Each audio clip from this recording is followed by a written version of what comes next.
बिस्मिल्लाहिर्रहमानिर्रहीम। शुरू अल्लाह के नाम से जो बड़ा मेहरबान और नहायत रहम करने वाला है।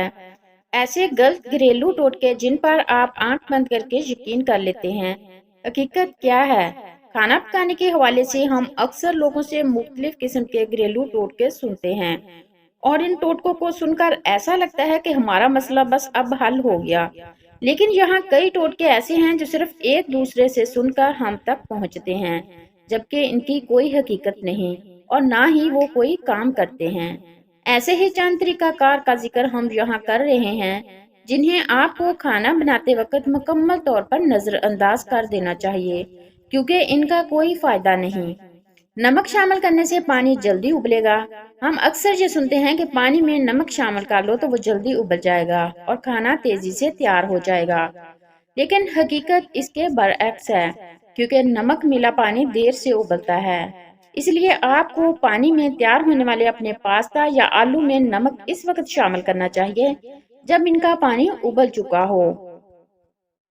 अंडों के छिलके उतारने के लिए बेकिंग सोडा।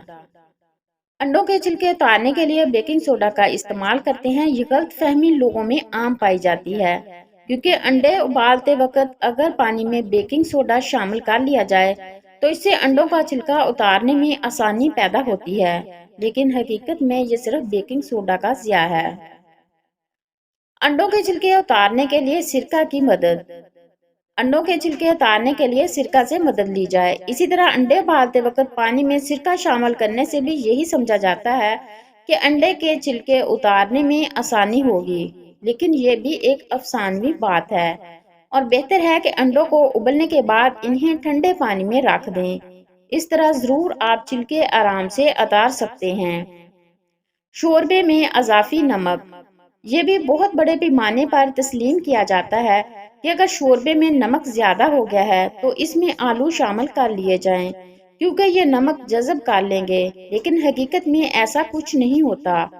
इसके बजाय अजाफी अज्जा जैसे चावल, दालें या पानी शामिल कर लें ताकि इसमें तवाज़ुन बरकरार रहे। लहसुन को बर्तन में हिलाएं ताकि इसकी जिल्द उतर जाए। जब तक लहसुन एक खास हद तक खुश्क नहीं हो जाता, आपका ये टोटका काम नहीं करेगा। ताज़ा लहसुन रसदार होता है और इसका छिलका चिपका हुआ होता है, इसलिए आप जितना भी इसे किसी चीज में हिला लें, ये छिलका या जिल्द नहीं उतरेगी। भीगे हुए प्याज काटने से आंखों में आंसू नहीं आते। आप कुछ भी कर लें, प्याज काटते वक्त आपकी आंखों में आंसू जरूर आएंगे। इसकी वजह यह है कि प्याजों के रस में एक ऐसा केमिकल मौजूद होता है जो आंखों में पहुंचता है। आपको चाहिए कि ऐसी छुरी का इस्तेमाल करें जिससे प्याज तेजी से कटें और इसका रस भी कम बाहर निकले। लकड़ी का चम्मच उबलती चीज को बर्तन से बाहर नहीं आने देता। यह तरीकाकार भी बहुत मकबूल है, लेकिन इसकी कोई साइंसी वजाहत नहीं है। हो सकता है कि बर्तन पर लकड़ी का चम्मच रखने से बर्तन में उबलती चीज बाहर गिरने से पहले तकसीम हो जाए और आपको गैस बंद करने का मौका मिल जाए, लेकिन आखिर पर इस चीज ने उबलकर बाहर ही गिरना है। लकड़ी का चम्मच इसे ज्यादा नहीं रोक पाएगा।